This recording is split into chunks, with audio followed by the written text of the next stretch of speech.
Si Iran ini dan petik itu menang karena dia telah meruntuhkan satu mitos besar, Israel sebagai negara paling aman di Timur Tengah. Gara-gara perang 12 hari ini, jantung kota yang dipandang dengan narasi Iron Dome yang begitu sakti tembus loh sama Iran. Tel Aviv kena, Haifa kena, ini pasti akan mengguncang psikologis Israel. Jadi yang kalau kita dulu itu pas perang dingin Mas ya, itu ada blok NATO dan Fakta Warsawa. Oh iya, Gue kalau ngelihat sekarang ada kecenderungan mungkin ya, ini baru awal ya, akan bergeser sedikit ke Ice dan kawan-kawan plus Dragon Beer. apa itu Dragon Beer? Dragon itu merujuk ke naga, yaitu Cina. Iya. Beer itu beruang, merujuk ke Rusia. Ceasefire ini itu kan gue anggap sebagai sesuatu yang masih lemah gitu, Cang. Kenapa? Ini hanya sepihak dikeluarkan oleh AS. Betul. Dan itu diumumkan Trump lewat media sosial. Artinya ini belum diikuti oleh kesepakatan lembaga-lembaga penting dunia. PBB misalnya, OKI atau diantaranya yang nanti akan bisa menjadi saksi perdamaian di antara dua negara ini. Ada yang bilang gini Mas, Apa? Donald Trump itu pura-pura ngancur nuklir Iran, Iran pura-pura ngebalas di Qatar, dan Israel pura-pura ngeklaim menang. Jadi ini sebetulnya strategi kompleks hanya untuk mengakhiri perang. Betul, Dan ini dilakukan Amerika. Amerika. Bahkan Trump juga udah komentar Mas, waktu dia naik pesawat ke arah Belanda, ditanya kan dengan soal rezim change di Iran. Dia nggak tertarik Mas, dia bilang akan ada chaos besar. Apa variabelnya, Cang? Variabel paling utama adalah Iran itu bukan paternalistik. Rahbar atau Ayatullah Ali Khamenei ini sebagai cuma simbol spiritual aja Mas. Penggantinya banyak banget, ada 40 mullah lain Mas. Seandainya Ali Khamenei pun nanti itu berhasilkan diganti, penggantinya bisa lebih radikal itu. Iya. Terima kasih telah berkenan singgah di channel ini ya. Jangan lupa tekan tombol subscribe dan nyalakan lonceng notifikasinya. Selamat menyimak!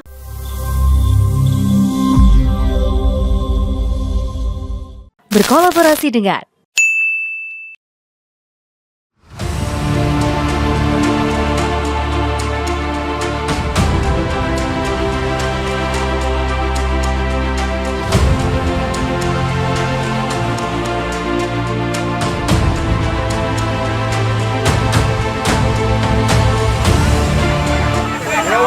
We basically have two countries that have been fighting so long and so hard that they don't know what they're doing. Do you understand that?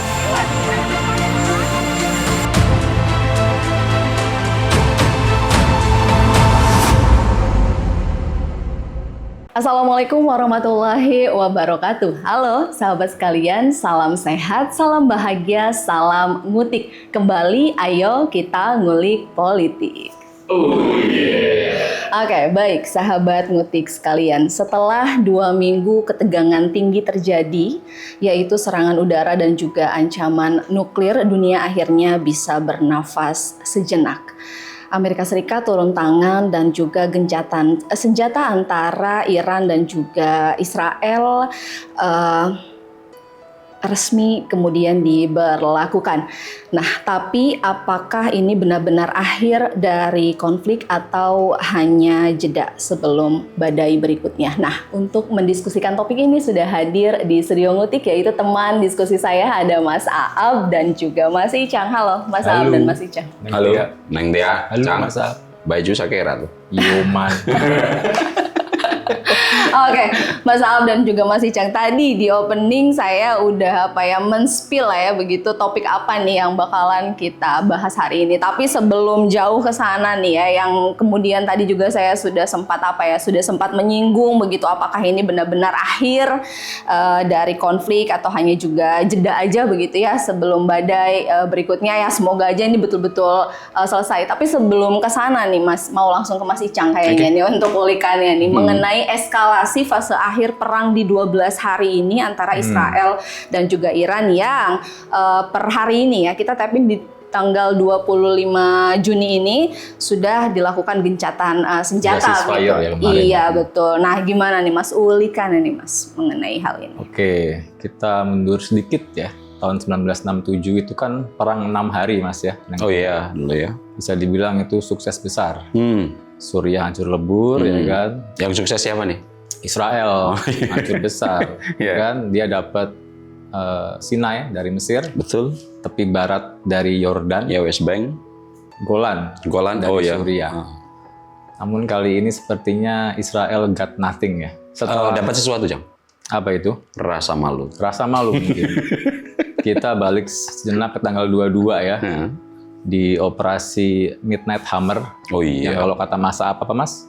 Ini adalah operasi Palu Godam tengah malam. Yes. Iya. Dengan melibatkan 125 pesawat, Yep. satu kapal selam nuklir Ya. yang katanya menghantam hancur 3 wilayah ya. Situs pengkayaan atau situs fasilitas nuklir Iran, Natanz, Fordo, dan juga Dan Isfahan. Isfahan. Tapi kan habis itu sejenak Trump langsung mengumumkan ceasefire. Itu tuh mengagetkan juga itu. Cuma langsung kan dicederai oleh Israel yang nyerang Iran lagi kan. Nah itu ada menarik situ Mas. Apa itu momen menariknya? Itu kan malam, tinggal tidur sama Donald Trump kan. Oh iya.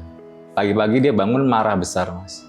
Apa yang menyebabkan Donald Trump marah besar? Ya kan Israel colongan lagi, nyerang Iran lagi. Oh iya, itu. Akhirnya dia ngepost di Truth-nya dan pas diwawancara sama wartawan sebelum bertolak ke Belanda, dia Oh iya, bilang sekarang apa? sebentar.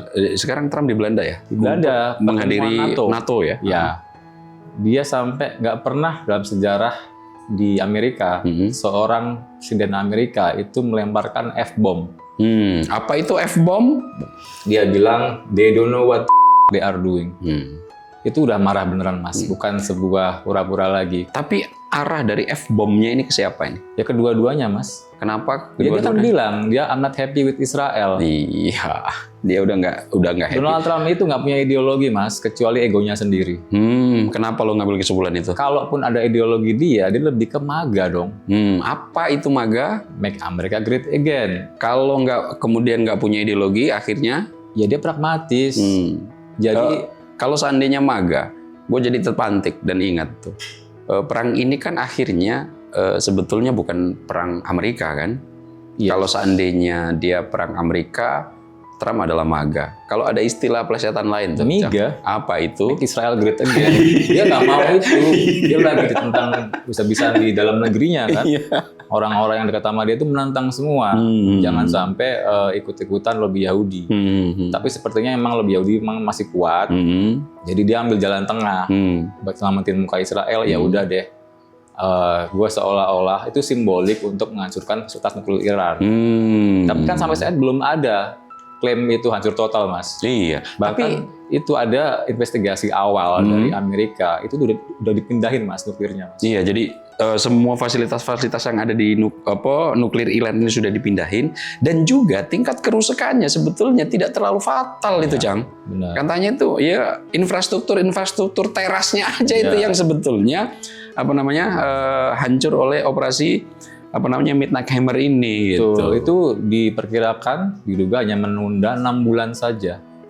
Menunda 6 bulan untuk kembali lagi ke default setting sebelum dibom.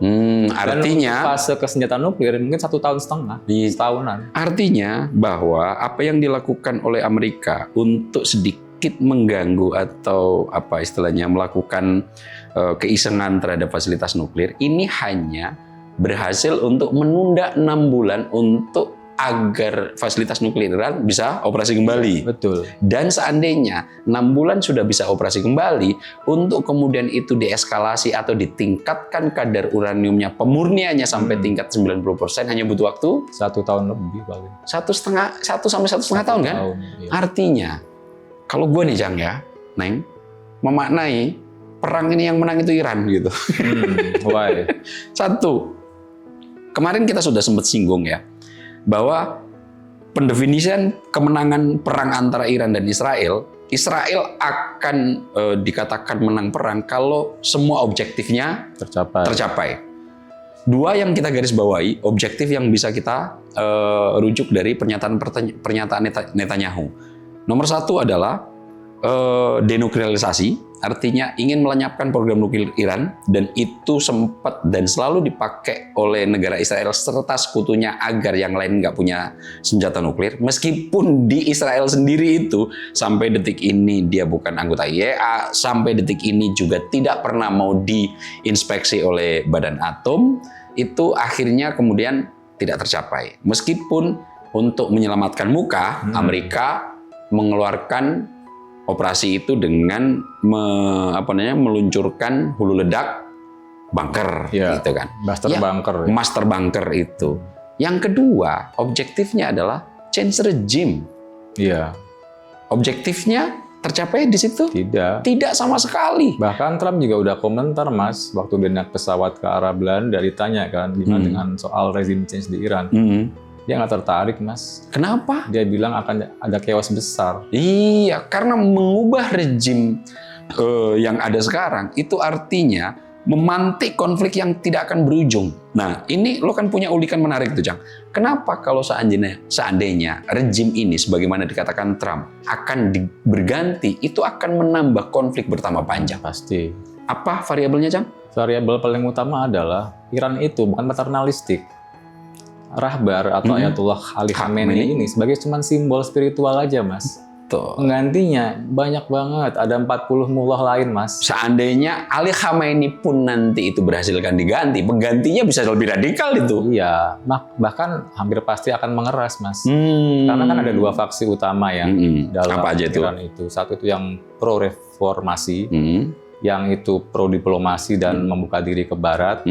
Yang kedua anti diplomasi. Di antara kedua ini, yang paling mengeras sekarang anti diplomasi. Anti diplomasi. Udah terbukti nggak ada insentifnya, Mas. Selama 10 tahun Iran coba untuk comply dengan IAEA, itu kan nggak ada hasilnya. Toh diserang juga. Ngapain? Berarti kalau disimpulkan secara sekilas gitu, Jang ya, berakhirnya perang ini akan membuat Iran makin tangguh, satu ya. Tapi yang kedua, dalam proses diplomatik nuklirnya, kok kadang-kadang gue bisa berasumsi dia akan menarik diri dari NPV loh. Gue bahkan berani taruhan akan menarik diri, Mas. Lo berani bertaruhan. Apalagi ketika nanti ada pergantian pemimpin, bukan rezim ya. Hampir dipastikan itu ada rezim yang selama ini mengkritisi diam-diam Ali Khamenei karena dianggap terlalu sabar dan lunak. Kan beberapa kali kan dia diserang kan, Qasim Soleimani itu dibunuh, nggak dibalas, Mas. Dan jangan lupa pula, satu-satunya faktor kenapa Iran itu nggak menyelesaikan senjata nuklirnya itu adalah fatwa Ali Khamenei sendiri, Mas. Yang ngebet itu adalah IRGC-nya, militernya, Mas. Jadi next, gue cukup yakin NPT ditinggalkan. Dan terbukti ya, negara kayak Korea Utara, Pakistan, punya nuklir. Yang berani rese sama mereka, Mas. Betul. Dan juga Israel sendiri itu adalah tidak melakukan NPT juga. Enggak, dan dia udah punya nuklir udah lama, Mas. Tahu nggak itu dari awal dari mana? John F. Kennedy. Presiden pertama Amerika yang menentang nuklir Israel itu John F. Kennedy. Next diapain dia? Apa? Dibunuh. Habis itu Bobby Kennedy, adiknya dia jaksa agung, itu mencoba untuk mengaudit, dulu namanya bukan AIPAC ya, lebih Yahudi. Dibunuh juga. Nah, ini pendekatan yang selalu dilakukan Israel. Dan lucunya ya, Israel ini dalam melakukan ini nih, yang gua secara pribadi melihat itu, dia selalu mempersoalkan negara-negara yang punya nuklir, padahal dirinya sendiri tidak pernah mau diaudit itu. Dan dirinya sendiri ditengarai total, pemusnah senjata massalnya dia punya gitu. Ada. Nah, kalau kita sempat membahaskan di tengah atau di luar negara-negara anggota Dewan Keamanan Tetap PBB 5 negara yang berhak punya nuklir, itu kan banyak negara-negara di luar 5 negara ini yang dunia sudah mengetahui kalau 5 negara ini pasti punya nuklir gitu. Nah, negara-negara yang punya nuklir di luar ini kan siapa? Yang kita tengarai? Israel, Pakistan, India, Korea Utara, salah satu negara di Sudan Selatan ya. Sudan itu dia nggak meratifikasi karena negara baru aja, Mas. Nah, karena negara baru aja. Tapi artinya mereka sudah mulai pengembangan nuklir. Nah, yang menarik itu di antara negara-negara yang punya nuklir ini, yang kemudian selalu mempersoalkan negara lain yang punya nuklir itu cuma Israel. Ya justru dia kan itu cuma sebagai pretext nyerang Iran itu. Karena Iran belum punya nuklir, Mas. Kalau dia punya nggak akan diserang. Makanya sekarang saatnya paling tepat. Iran kan memang dia ini ya, bangsa yang sangat resilient ribuan tahun. Iya, betul. Kali ini dia menyatu dalam panji-panji Iran. Kenapa? Coba nih. Lo mengatakan bangsa Iran ini adalah bangsa yang resilient. bangsa yang ribuan tahun sudah punya peradaban. Memang siapa Iran? Mereka kan bangsa Persia, Mas ya. Ketika Alexander Agung itu melakukan Persia, itu udah 2 abad sebelumnya udah ada Cyrus the Great, Mas. Apa itu Cyrus the Great? Ya itu kan raja Imperium Persia besar. Yang mana ketika Eropa masih barbar itu udah maju, Mas, peradaban, Mas. Sudah beradab mereka ya. Beradab. Civilized mereka Udah sudah. civilized banget. Jadi ketika ada serangan, gempuran, mereka itu udah terbentuk sedemikian kental kami bangsa Persia gitu loh. Dan gue inget itu salah satu mantan dubes kita yang pernah bertugas 4 tahun lebih di Iran, saya lupa namanya itu. Beliau mengatakan bahwa banyak orang meremehkan Iran. Padahal sebetulnya Iran ini punya kekuatan baik secara peradaban, secara bangsa yang sudah terbukti bertahan ribuan tahun. Jika lo pernah ngelihat film Spartan, 300, Ya. konflik besar antara Roma dan beberapa 9 negara-negara Yunani itu di situ kan ketika perang kan ada ini ada serangan atau bantuan dari Xerxes gitu. Xerxes yang tinggi gede. Yang tinggi ya. gede. Nah itu bangsa Persia itu. Persia juga. Ya. Apalagi ada Xerxes, ada apa yang Darius. juluk-julukannya? Darius itu Darius. juga, bahkan dia membantu membangun ulang kuil Israel. Nah, Dari zaman dulu tuh mereka udah tua dan mereka confident, bahkan sedikit arogan. ya Kita karena bangsa memang kemarin bangsa sore gitu loh. Lo mau ngapain sama kita? Eropa masih barbar dulu. Iya. Nah, kalau di tengah bangsa ini memang propaganda gue lihat Cang ya, yang dilakukan negara-negara afiliasi barat ya. Barat itu gue menyebutnya berarti Amerika Serikat dan sebagai negara besar Eropa Barat gitu. Itu terhadap pihak-pihak yang dianggap tidak memberikan benefit tinggi atau bahkan itu dianggap sebagai musuhnya, itu memang propagandanya ciamik betul gitu. Ya pasti. Melalui film, Hollywood media sulut, itu kan Hollywood. Top Gun itu kan sebenarnya nyairan gitu. Nah iya, Kita Top Gun. di-brand Kenapa sama Top Gun mereka. itu menyairan? Musuhnya kan salah satunya kan mullah itu. Iya, para mullah itu kan. Itu kan. Iya kan. Nah inilah yang realitasnya bahwa selama ini banyak orang menengarai dan menganggap remeh Iran. Padahal Iran ini adalah bangsa yang sudah punya peradaban ribuan tahun. Iya. Dan dalam beberapa sejarah itu, Neng, bahkan bangsa Persia ini penyelamat ilmu pengetahuan untuk menjadi jembatan ketika Islam itu berhasil sempat menjadi salah satu peradaban yang banyak dan paling berpengaruh di negara Timur Tengah dan beberapa kawasan Eropa. Makanya itu ada ilmuwan-ilmuwan Islam itu sebetulnya banyak tidak dari bangsa Arab gitu. Kan kalau Arab itu kan kita bisa terjemahkan teluk Negara ya, teluk lah ya. Negara-negara teluk. Nah, lo pernah dengar Imam Al-Ghazali, Ibnu Sina, Avicenna. Itu semua adalah orang-orang Persia.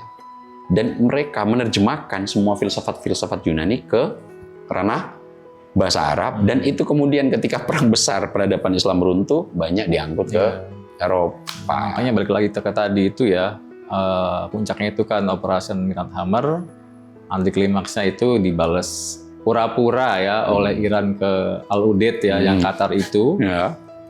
Ada yang bilang gini Mas, Apa? Donald Trump itu pura-pura ngancurin nuklir Iran, Iran pura-pura ngebalas di Qatar, dan Israel pura-pura ngeklaim menang. Jadi sebetulnya simbolik semua sebenarnya. Jadi ini sebetulnya strategi kompleks hanya untuk mengakhiri perang. Betul, Dan ini dilakukan Amerika. Amerika. Nah, ini yang nanti coba kita ulik lagi. Oke, kalau misalnya tadi mungkin mau nambahin sedikit ya, di perang Iran ini kan Iran dianggap lemah ya, tapi ternyata terbukti nih di perang kali ini Iran tidak bisa loh dianggap lemah. Apalagi nih melihat hasil dari perang antara Iran dan juga Israel, nyatanya begitu Iran juga kuat lah, bersikukuh terus kuat begitu ya, bahkan sampai berani menyerang Pangkalan militer ya AS di Qatar di gitu. Qatar dan Irak. Betul, sampai akhirnya juga Amerika Serikat kemudian menyatakan ceasefire, gencatan senjata begitu. Tapi nih Mas, yang kemudian saya pengen pengen ulikannya lebih jauh. Jadi ini perang nih yang sudah ada gencatan senjata ini begitu. Masih mungkinkah untuk untuk berlanjut begitu, karena memang disinyalir gencatan senjata ini juga masih terbilang rapuh katanya gitu. Apalagi kita juga melihat ya begitu sikapnya Amerika, yaitu Donald Trump sendiri itu unik dan juga sering ambigu gitu. Boleh nih langsung mungkin ulikannya dari Mas Apa atau Mas Icang? Kalau pertanyaannya Cang ya, mungkin nggak ini eskalasinya yang terhenti sejenak, saling kirim rudal dan jet tempur serta rudal balistik ini berhenti sejenak, mungkin kita akan merasakan ceasefire itu. Tapi sebetulnya upaya ceasefire ini gua anggap sebagai hal yang tidak bisa menjamin kekekalan dalam tanda kutip terkait perdamaian yang terjadi antara Iran dan Israel. Karena di antara kedua negara, tadi kan sudah lo sebut tuh, Cang. Faksi yang cukup mengeras di antara kedua negara itu adalah faksi-faksi yang sebetulnya Hardliner. Iya. Di Iran sama, faksi yang agak cukup mengeras sekarang adalah faksi yang hardliner itu. Di Israel pun sama gitu. Dan sebetulnya dua negara ini sejak 79 meskipun di awal-awal Ayatullah Khomeini itu sempat masih ada main mata gitu. Tapi kan itu mengeras terus yang seolah-olah dua negara ini saling ingin mengeliminasi di antara satu dengan yang lainnya. Nah, melihat ceasefire ini dengan sejarah ketegangan sejak 79 sampai sekarang, apakah eskalasinya akan sangat mungkin untuk terjadi kembali? Sangat mungkin. Yang kedua, ceasefire ini itu kan gue anggap sebagai sesuatu yang masih lemah gitu, Cang. Kenapa? Nomor satu, ini hanya sepihak dikeluarkan oleh AS. Betul. Dan itu diumumkan Trump lewat media sosial. Ya. Truth sosial. Artinya ini belum diikuti oleh kesepakatan lembaga-lembaga penting dunia. PBB misalnya. OKI atau diantaranya yang nanti akan bisa menjadi saksi perdamaian di antara dua negara ini. Kemudian yang kedua, kenapa ceasefire ini gua anggap lemah? Sepertinya di masyarakat Iran tingkat kepercayaan sudah turun drastis, Cang. Gimana tuh? Kan pernyataan Amerika Serikat kerap kali, kalau gue pinjam istilah lo tadi, ambigu gitu. Sebetulnya Amerika Serikat untuk mengintervensi perang antara Iran dan Israel itu kan pernyataan resminya akan menganalisis dalam 2 pekan eskalasi. Tapi sebelum eskalasi 2 kali itu, ternyata operasi Palu Godam tengah malam itu sudah dilakukan tanggal 23 Juni ya kalau nggak salah. 22 Juni. Artinya pernyataan dan perilaku tidak searah. Ini kan juga nanti akan mengikis tingkat kepercayaan yang dimiliki oleh pemimpin-pemimpin Iran atau masyarakat Iran. Dan lebih jauh dari itu, ceasefire ini lagi-lagi tidak melibatkan langsung dua negara yang sedang berkonflik. Meskipun karena memang tingkat level Amerika di atas Iran dan juga Israel, ketika tadi lo sebut mau menghadiri kegiatan pertemuan NATO, dia harus kemudian memberikan hadiah F-bom itu ke kedua negara. Gitu. Berat itu. Nah, kalau lo melihatnya gimana, Cang? Dari awal kan kita udah bilang ya, Mas, yang episode sebelumnya kan, Amerika ini maju mundur kan. Tapi gue percaya Trump itu sebenarnya nggak pengen perang sama Iran. Kenapa lo punya kesimpulan itu? Dia kan domestik, Mas. Fokusnya MAGA itu namanya perang itu, Mas, sehari itu bisa habis triliunan, Mas, miliaran dolar betul. Iya betul. Dan lagi-lagi dia nggak punya ideologi, pragmatisme dan ego dia tuh pengen jadi presiden Amerika yang tanpa catatan perang. Karena udah kecoreng ini sebenarnya. Oh iya ya, kan di kampanye itu selalu menekankan Trump akan melakukan program penting untuk membenahi internal domestiknya. Betul. Dan dia juga udah berapa kali kan, awal kali karir dia naik itu dia ngecengin Obama sama Bush yang selalu narik Amerika ke perang Timur Tengah. Dia berbeda dari mereka dong. Udah kecorengnya sekarang, makanya dia dibilang saving faces aja, namatin muka semua orang aja. Tapi gua duga lobby Yahudi emang powerful sekali. Itu yang sampai detik ini ya, Cang ya, membuat pertanyaan serius di benak gua. Kenapa Trump sampai harus rela melakukan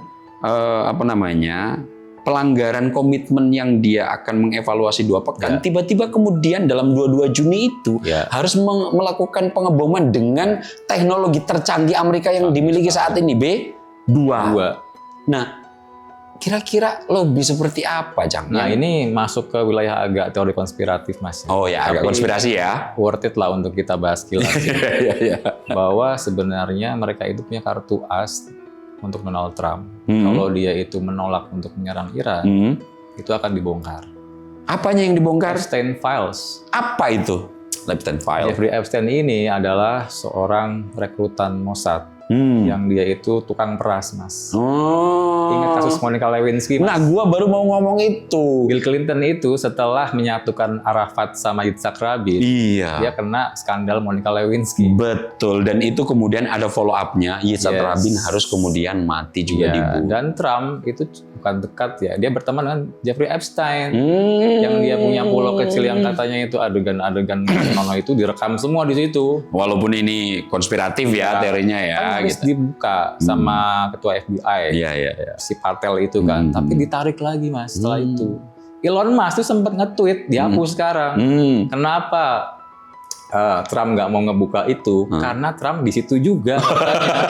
Ada di Epstein Files, jangan-jangan itu di blackmail di situ, kita nggak tahu kan? Iya. Nah, Gitu loh. yang kayak begini-begini kan cerita yang kadang-kadang seolah sepele tapi menjadi variabel besar penemantik untuk perang loh. Bisa jadi perang-perang dunia ini kan kadang-kadang dari hal-hal sepele kayak gini, Mas. Iya ya. Iya kan? Hal-hal untuk mempertahankan kekuasaan, hal-hal untuk menyembunyikan atau menghindari Skandal. sesuatu yang skandal. Iya. Kemudian kalau seandainya ini yang barusan lo ungkap ini Epstein File yang sebetulnya di situ banyak isu skandal-skandal petinggi-petinggi dunia. Kadang-kadang ternyata perang kita itu dipantik oleh hal yang sesepele ini ya. Betul. Nah, selain itu, kemudian tiba-tiba seandainya itu menjadi hanya salah satu variabel. Variabel apa lagi yang membuat Trump itu kemudian betul-betul bahkan ini bertentangan dengan pejabat-pejabat tinggi Amerika Serikat di internalnya sendiri soal melakukan Tetap penyerangan Mas, di mau Iran. gimana pun Israel itu adalah aliansi terkuat Amerika. Bahkan banyak yang bilang Israel itu sebenarnya adalah pangkalan militer terbesar Amerika. Iya. Nggak mungkin nggak. Kalau Iya, ada iya. Israel, dia nggak punya kaki di sana dong. Betul. Mau gimana pun harus di backup ya. Tapi ya itu dia nyelamatin muka. Bahkan yang menarik ini ya. Ini kan indikatornya ceasefire itu sekarang efektif. Sementara ini Bandara Ben Gurion itu udah beroperasi. Oh iya, sekarang sudah beroperasi penuh ya? Lah, kan kemarin tuh sempat diberitakan salah satu menjadi tempat sasaran Iran untuk rudal kan? Itulah mengapa gue bilang sih Iran ini dan petik itu menang karena dia telah meruntuhkan satu mitos besar. Apa itu?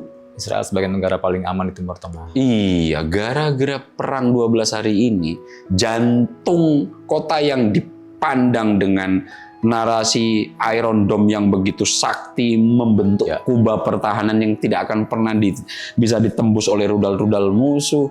Tembus loh sama Iran. Tel Aviv kena, Haifa kena. Ini pasti akan mengguncang psikologis Israel, Mas. Nah, di sini salah satu kesimpulan lo bahwa sebetulnya Iran itu menang. Iya.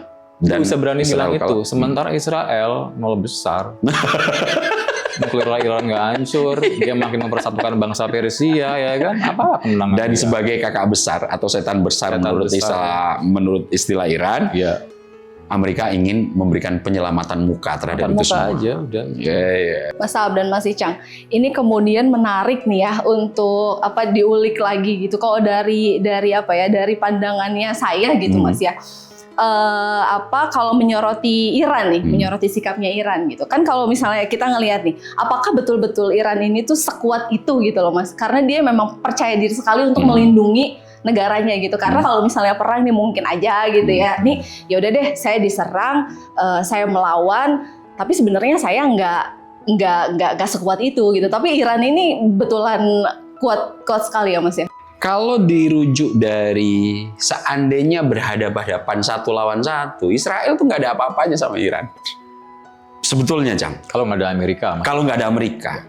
Jadi sebetulnya kalau berhadapan satu lawan satu sebetulnya. Kan tiap tahun, sorry gue potong sebentar, ya. tiap tahun itu Amerika mengirim bantuan 60 triliun ke Israel. Rutin tiap tahun. Rutin itu. Jadi sebetulnya kalau berhadapan-hadapan secara luas wilayah, lemah. Secara keamanan regional sebetulnya Israel itu cukup rentan. Kenapa? Semua wilayah-wilayah yang mengelilingi itu milisi-milisi yang tidak sependapat dengan Israel itu, yang saat ini dikategorikan sebagai tentakelnya Iran itu dekat sekali dengan wilayah Israel. Jadi sebetulnya ada analisis nih, seandainya ini berhadapan satu lawan satu, itu Israel selesai itu. Nah, sama halnya sebetulnya Iran ini juga punya kekuatan selain dengan histori besar bangsanya sebagai Persia itu, aliansi di belakangnya juga cukup mapan loh. Dalam file-file yang sempat gue kulik-kulik gitu, gue ulik, Cang, ada perjanjian pertahanan loh sebetulnya antara Iran dan juga Rusia serta Cina. Itu kenapa? Kemarin ketika operasi Palu Godam tengah malam itu diluncurkan, respon dari Iran cukup langsung untuk dalam tanda kutip curhat kepada Rusia. Menlunya arahasi langsung ke Rusia dan diskusi total. Meskipun kalimat yang dikeluarkan Putin itu masih dalam posisi yang cukup menahan diri gitu ya untuk pernyataan-pernyataannya, tapi dalam secara implisit sudah ada warning keras dari Putin. Rusia siap mengirim rudal balistik nuklirnya ke Belum Iran. kan secara teknis kan terlibatan Rusia tinggi dalam proyek nuklir Iran, Mas. Betul. Dan ada informasi yang sempat ini dipertanyakan gitu. Kan sebetulnya fasilitas nuklir Iran ini diisi oleh ilmuwan-ilmuwan nuklir Rusia. Jumlahnya mendekati angka 600 orang. Ratusan orang.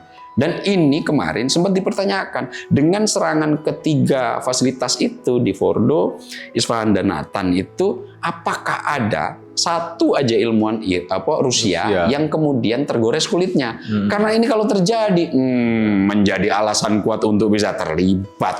Dan di situ gue lihat, Cang, Amerika sangat hati-hati sama sehati-hatinya Iran, meskipun dia saat ini memang harus cukup berbahagia untuk bisa menang, ketika menyerang ke Qatar dan juga ke pangkalan Amerika di Irak, itu tidak ada satupun diupayakan untuk warga negara Amerika Serikat untuk tergores kulitnya. Karena kalau itu terjadi, alasan kuat Amerika untuk terlibat langsung punya legitimasi. Itu udah kosong kok, Mas. Berapa hari sebelum udah evakuasi dan jauh dari permukiman semua itu bakalan. Nah, kalau melihat ini, apakah Iran sekuat itu? Kalau lihat sejarah panjangnya, iya. Dan saat ini Iran tidak berdiri sendirian. Iran punya aliansi yang juga cukup bisa diandalkan. Dan jangan lupa pula, Mas, bukti nyatanya adalah Iran itu kan diembargo. Nah itu ya, bertahun-tahun. Tapi kok ya bisa bertahan gitu. Ya. Nasibnya kayak Rusia, Jang. Makanya. Jadi dua negara ini kenapa bersahabat ya? Gue lihat ini karena Rusia dan Iran itu punya sejarah yang sama.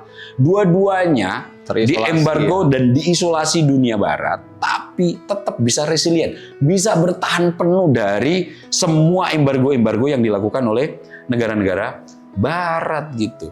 Dan akhirnya Iran ini kan sebetulnya belum melakukan langkah desperate paling akhir gitu. Apa? Menutup Selat Hormuz. Itu baru indikator aja itu, Cang. Karena Selat Hormuz ini unik nih. Itu sebetulnya yang mengelola total kan berhimpit-himpitan kan sama Oman, Oman dan Iran. Nah sebetulnya meskipun nggak Iran ya, misalnya Oman aja nyemplungin bom di situ aja, kayaknya kapal-kapal udah nggak berani lewat itu. Dan kita tahu itu 20% suplai global ada situ, termasuk perdagangan-perdagangan di luar minyak. Dan ini kan ini belum dikeluarkan nih sama Iran, tapi akhirnya Amerika dengan sepihak sudah ceasefire. Oke, kalau gitu Mas Saab dan Mas Icang. Tapi sebelum itu nih yang ingin kemudian menarik untuk saya ulik mengenai gitu, bagaimana sih konstelasi tatanan politik global saat ini pasca perang Iran dan juga Israel. Kemudian nih yang juga saya ingin ulikan ya nih Mas, peran Indonesia dalam konflik ini di mana sih Mas? Begitu. Boleh langsung Mas Icang atau Mas Saab? Lo punya ulikan, Cang? Mungkin ini ya, pasca perang 12 hari ini kan jeda sebentar. Ciri utamanya kenapa jeda ini bisa resmi itu Perdana Menteri Qatar tuh yang baru diserang Mas ya. Iya, ya. Itu statementnya agak-agak kocak Mas. Apa itu? Dia bilang kalau ada yang besok nggak masuk kerja gara-gara alasan perang, urusannya sama saya dia. Oh, Kan udah aman sementara ini. iya, artinya dia menegaskan. Cuman pura-puranya udah ketahuan sih Iya. sebenarnya. Tapi ke depan mungkin ini ngasok sebentar doang buat masing-masing pihak, baik itu Israel, AS dan kawan-kawan, dan Iran, Rusia dan kawan-kawan. Kedepannya mungkin akan lebih hati-hati untuk membuat equipment ke depan. Tadi gue yakin juga Iran akan meninggalkan NPT. Lo seyakin itu Iran itu, akan Mas. Nggak ada meninggalkan yang NPT? terbukti. Iran tuh udah terlalu sabar. 10 tahun udah nurutin, diserang-serang juga. Sementara Israel yang jelas-jelas punya nuklir kan dipapain gitu loh. Iya. Yang menarik adalah kita tahu belum lama ini kan Pak Prabowo sempat Oh iya, baru melawat ke Rusia. ke Saint Petersburg di SPIEF ya. Iya. Yang mana itu adalah forum ekonomi tandingan WEF di Davos. Oh iya, World Economic Forum. Yes. Kalau bisa kita misalnya dikotomikan gitu ya. WEF ini adalah representasi Amerika Serikat dan negara-negara barat sekutunya. Kemudian Saint Petersburg International Economic Forum ini adalah forum ekonomi untuk Global Rusia South. dan Global South Global gitu. South, betul. Wilayahnya dengan negara-negara selatan atau negara-negara tertinggal dan Iya, berkembang. dan yang menarik ya presiden yang datang itu hanya Prabowo dan juga presiden Rusia. Oh, iya, Betul. dan Vladimir Putin. Jadi yang kalau kita dulu itu pas perang dingin Mas ya, itu ada blok NATO dan Fakta Warsawa. Oh iya, kita dipaksa untuk harus ikut menjadi negara satelit mana Salah gitu ya. satunya AS dan kawan-kawan, plus Soviet dan kawan-kawan. Gue kalau ngelihat sekarang ada kecenderungan mungkin ya, ini baru awal ya, akan bergeser sedikit Ke AS dan kawan-kawan plus Dragon Beer Mas. apa itu Dragon Beer? Dragon itu merujuk ke naga yaitu Cina, Iya. Beer itu beruang merujuk ke Rusia. Tapi itu terkonfirmasi menurut gua, Cang. Tesis lo barusan bahwa kalau di pasca perang dunia kedua 45 negara terbelah, terdikotomi atau bipolar lah yang biasa sering istilahnya kita dengar, AS dan negara NATO lah ya, North Atlantic itu, kemudian dengan Fakta Warsawa, semua dipaksa untuk ke sana. Tapi pasca perang 12 hari ini kecenderungannya memang lebih menegaskan bahwa saat ini poros yang bisa menjadi pembanding penuh AS dan kawan-kawan yang saat ini NATO juga masih ada nih, Cang. Ini tidak punya pembanding ini. Dragon Beer bisa menjadi variabel, Cang. Betul, apalagi kan sekarang ada juga forum ekonominya BRICS, Mas. Iya, Brazil, Rusia, India, China, South Asia, South Africa. South Africa. Iya. Dan itu sekarang negara-negara BRIC ini meskipun namanya cuma negara-negara yang semua dalam akronim BRIC, tapi kan ditambah dengan negara-negara banyak baru. Betul. Termasuk salah satunya Indonesia. Dan saat ini itu yang dikemukakan oleh Pak Prabowo, berterima kasih penuh membantu percepatan untuk Indonesia masuk menjadi anggota penuh BRICS. Dan itu diikuti oleh Thailand dan Vietnam. Iya, Dia kan mau gimana pun kita kan kepala ASEAN ya. Itu Masih Cang. punya pengaruh loh harusnya kita. Mas. Ya, kalau masalah lo yang mengatakan kita kepala ASEAN, itu terkonfirmasi sejak kita merdeka. Prasasti terutamanya apa, Cang? Konferensi Asia Afrika. Yang kita sempat ngutik episode terdahulu pernah membahas, ini menjadi inspirasi total untuk negara-negara lain yang belum merdeka. Untuk bisa merdeka loh. Betul. Dan itu waktu itu motor penggerak utamanya Presiden Soekarno. Dikenal, kemudian diselenggarakan di Bandung. Dan sejak itu kita sempat bahas diplomasi Indonesia yang sempat meredup. Dan ini mulai akan tumbuh tampil ke permukaan. Tapi satu hal yang ingin gue tanyakan, kenapa lo kemudian memantik dan menukil ASEAN lagi, Cang? Apa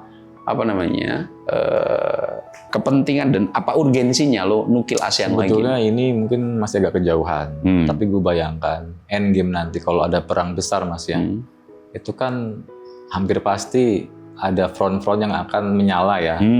Sekarang udah menyala kan Timur Tengah, Ukraina.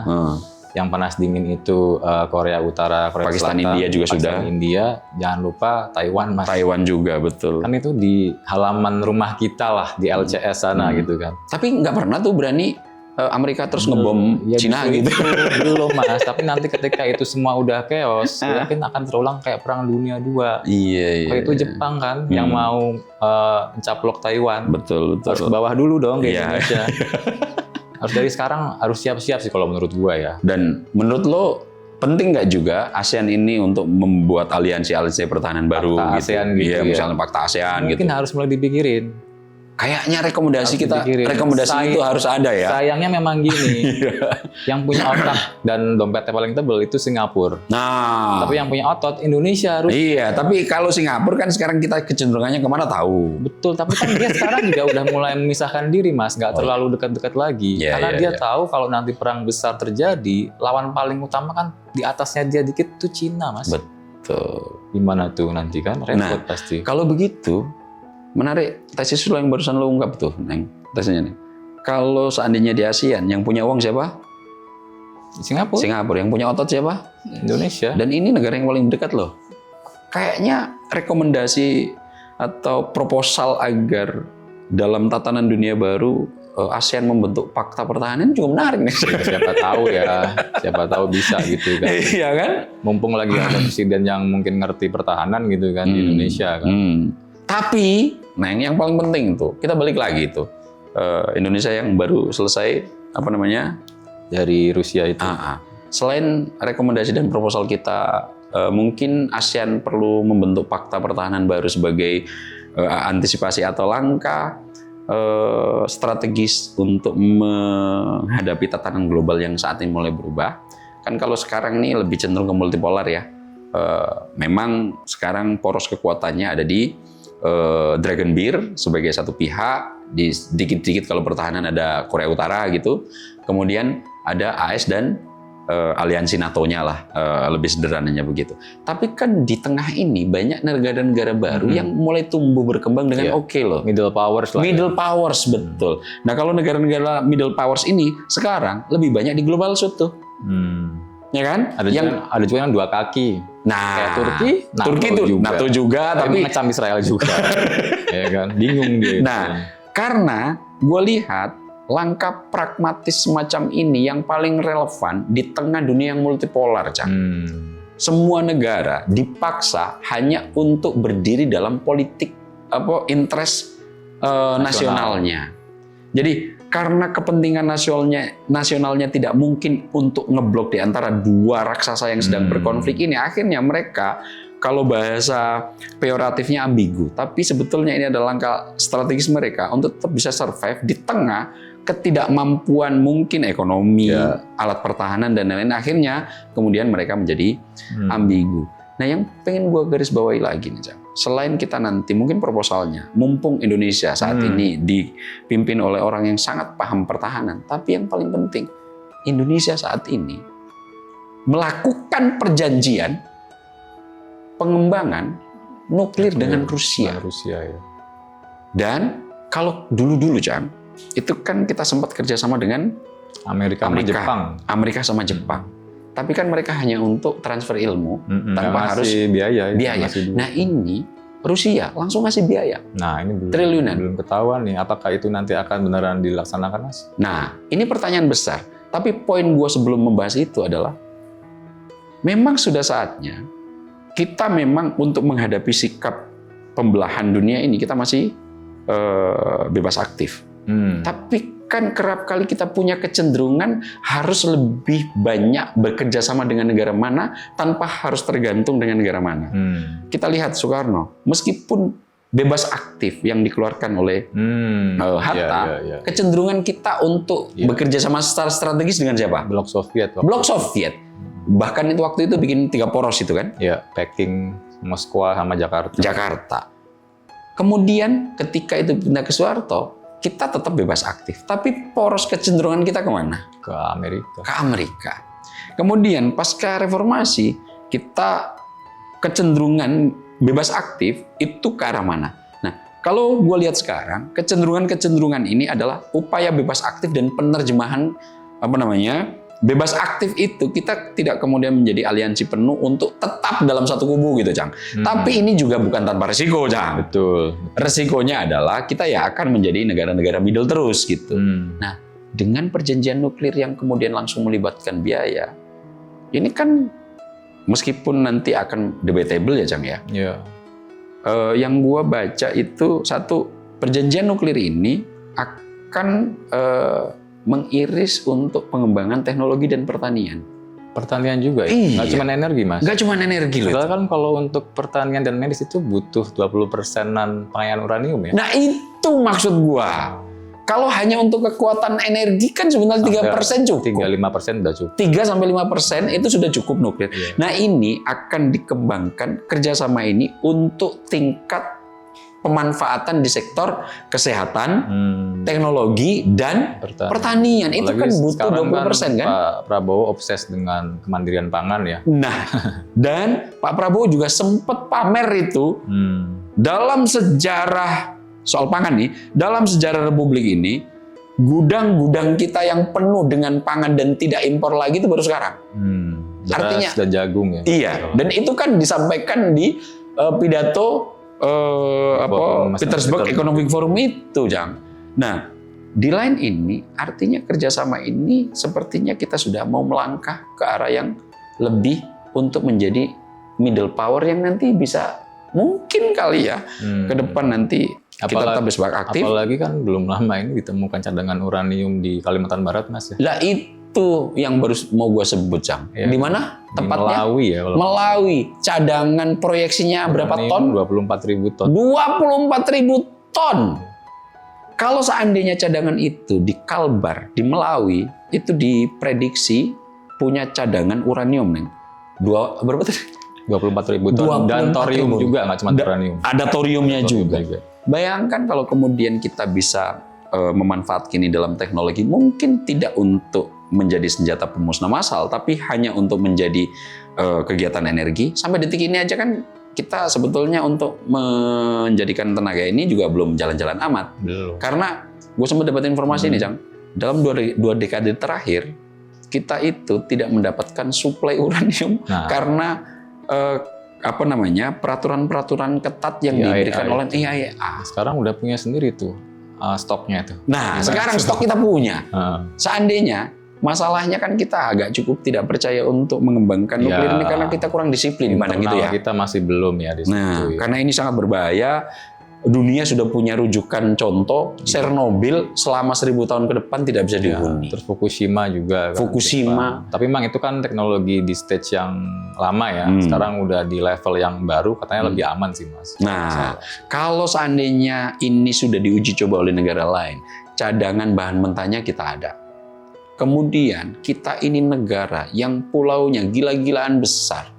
Butuh cadangan listrik aja gila-gilaan. Seandainya ini berhasil kita kembangkan, ini kan kasus-kasus yang akan menimpa Enggano yang baru saja diberikan impresnya oleh Presiden Prabowo. Dia terisolir, terjadi pendangkalan. Kalau energi-energinya bisa kita kembangkan yang akan menjadi lebih oke, misalnya dengan nuklir, hanya untuk 3-5% aja pengkayaannya. Uraniumnya itu sudah bisa kita manfaatkan untuk energi listrik. Nah kan energi ini ke depan menurut gua, Cang, akan menjadi isu paling strategis, isu sentral karena fosil sudah habis. Tentu diversifikasi energi akan menjadi bahan yang cukup serius untuk diperbincangkan selain ketahanan pangan. Betul, dan kalau nggak salah juga Rusia menawarkan ini, Mas, diskon 30% untuk nyuplai kedelai. Nah, itu kalau kejadian kan lumayan, Mas. Bukan lumayan lagi. Amerika. Nah, itu maksud gua. Kalau seandainya kedelai ini jadi diimpor dari Rusia, ini kan akan menimbulkan pertanyaan baru. Tapi kan kita sebagai negara yang non-blok, negara yang tidak harus tergantung untuk kebutuhan pangan dan lain-lainnya terhadap salah satu negara, ini juga patut dipertimbangkan. Dan Pak Prabowo cukup berani loh menurut gua ya. Langkah-langkah di dunia internasionalnya sama Amerika. Nah, dia kan ada itu namanya secondary sanction. Apa itu? Negara-negara yang berhubungan dagang kuat dengan Rusia, nah sanksi juga nanti kan. Nah, sanksi sekunder namanya. Kurang ajar Amerika emang kan.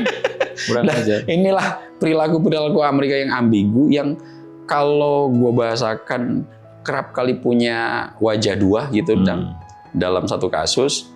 Sehingga Ya, apa yang terjadi di Iran dan Israel ini potret yang sangat vulgar terkait dua wajah yang dimiliki oleh Amerika. Dan ini tentu akan menjadi pelajaran serius bagi dunia terkait dengan apa yang akan dialami Amerika dalam konstelasi global. Legitimasi moralnya sudah dipertanyakan, kemudian komitmen terhadap perjanjian-perjanjian damai juga dipertanyakan. Akhirnya mungkin ini bisa jadi pengerucutannya mengarah kepada sepertinya Amerika tidak lagi menjadi variabel ketika harus menentukan moral-moral internasional. Dan ini bagi gua pembelajaran yang gila-gilaan buat negara-negara lain. Oh, Oke, Mas Aam dan Mas Icang, sepertinya kita udah harus menyelesaikan. Sudah lama kita Iya, ternyata nggak terasa ya. Mungkin untuk menutup nih, mau menambahkan sedikit aja. Kini gencatan senjata memang mulai diberlakukan begitu. Tapi sejarah mengajarkan kita satu hal. Dalam perang seperti ini, diam bukan berarti damai. Nggak henti-hentinya nih. Di Nguti kali ini mewakili Mas Aam dan juga Mas Icang, tentu aja kita akan suarakan stop war. Iya, dan mari terus. In the Middle East, Viva Antonio Guterres. Stop perang. Stop perang. Mari terus kita suarakan pesan damai. Untuk itu kami bertiga pamit undur diri. Wassalamualaikum warahmatullahi wabarakatuh. Salam sehat, salam bahagia, salam ngutik. Kita sudah selesai ngulik politik. Oh yeah.